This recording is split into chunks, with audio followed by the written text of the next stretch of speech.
आज महिला आरक्षण बिल को लेकर सरकार ने जो एक कदम आगे बढ़ाया है उसकी वाकई में तारीफ करनी होगी। कम से कम राज्यसभा से इस बिल को पारित कर दिया गया है, लेकिन अहम और लाख टके का सवाल यह है कि क्या लोकसभा में इस बिल को पेश किया जाएगा।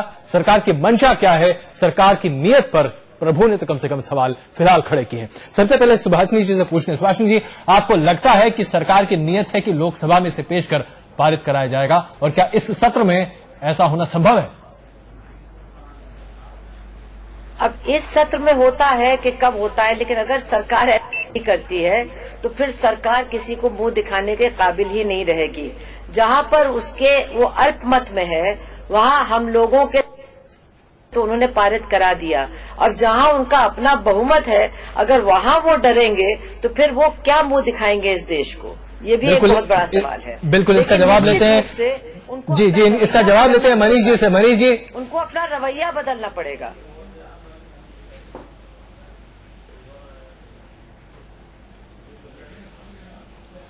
मनीष जी, लगता है आपने शायद सुभाषिनी जी की बात नहीं सुनी। उन्होंने कहा कि अगर सरकार इस सत्र में इसे पारित नहीं करा पाती तो आप कहीं मुंह दिखाने लायक नहीं रहेंगे।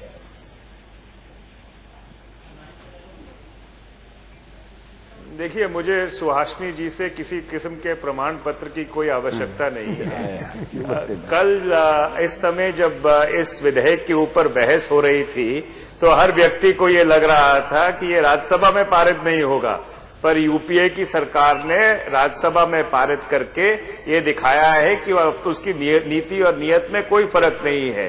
तो देखते रहिए, लोकसभा में भी पास होगा, असेंबली विधानसभाओं में भी पास होगा और 33% आरक्षण मिलेगा। रघुकुल रीत सदा चली आई, प्राण जाए पर वचन न जाए। आपने वचन तो आप ठीक है, ब्राह्मण है आप, तिवारी जी, पता है मेरे को, आपके फादर को भी मैं अच्छी तरह से जानता हूँ, आप वचन के बड़े पक्के हैं। परंतु ये बताइए कि इस लोकसभा सेशन जो हो रहा है इसमें आपका वचन जो है रघुकुल की नीति चलेगी कि नहीं चलेगी इस सेशन के अंदर? तभी आगे प्रोसेस शुरू होगा। 20 असेंबली के अंदर पास होना है। आप स्पोक्स पर्सन है, नेशनल स्पोक्स पर्सन, बड़े समझदार आदमी है, पास होगा इस सेशन में कि नहीं?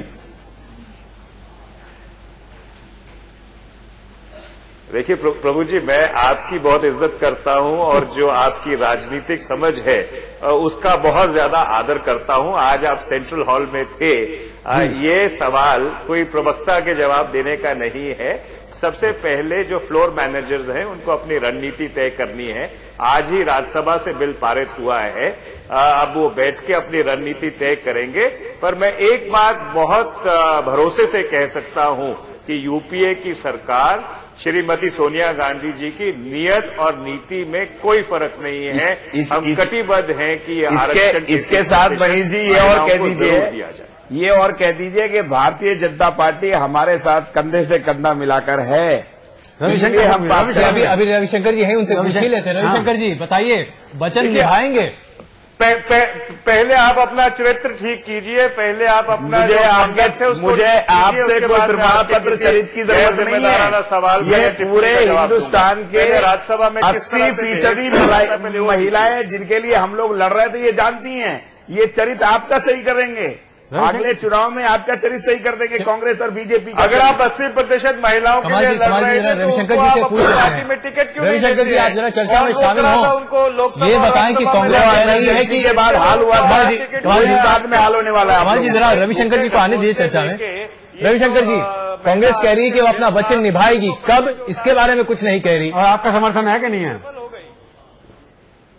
बड़ा अच्छा लगा कि विज्ञापनों के बीच आपको भाजपा की भी याद तो आई।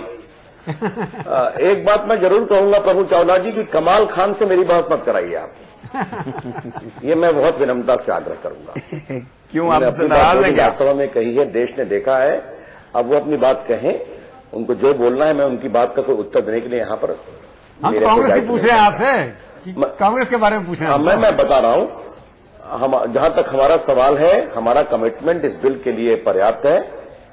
वो लोकसभा में लाए, वहां भी हम समर्थन करेंगे। इसको हम राजनीति के चश्मे से नहीं देखते हैं, हम वुमेन एम्पावरमेंट के बड़े इशू के रूप में देखते हैं। और हम चाहते हैं कि जो कमियां राज्यसभा में दिखाई गई हैं वो कमियां वो लोकसभा के मैनेजमेंट में नहीं करेंगे। क्योंकि प्रभु जी, मैं बोलना नहीं चाह रहा था, लेकिन ये विषय आज आया है कि टीएमसी ने कहा है, ममता जी ने, कि उनसे बातचीत नहीं की गई। आज ये बताना जरूरी है कि भाजपा से कभी कोई बातचीत नहीं की गई। फिर भी हमने अपने मन से समर्थन दिया, व्हिप इशू किया। वामपंथियों की भी यही शिकायत थी कि उनसे बातचीत नहीं की गई। ये कुछ कमियां जो आई हैं, लोकसभा में यह न दिखाई पड़े, लोकसभा में सर्वानुमति बनाने की अधिक कोशिश की जाए, ये करने की आवश्यकता है। और ये मैं कहूंगा कि आज एक ऐतिहासिक दिन है, एक भारत के लोकतंत्र में एक बड़ी बात हुई है। और राम मंदिर के मामले में अगर आप सदन में कूदेंगे, उछलेंगे तो वो अमर्यादित नहीं है।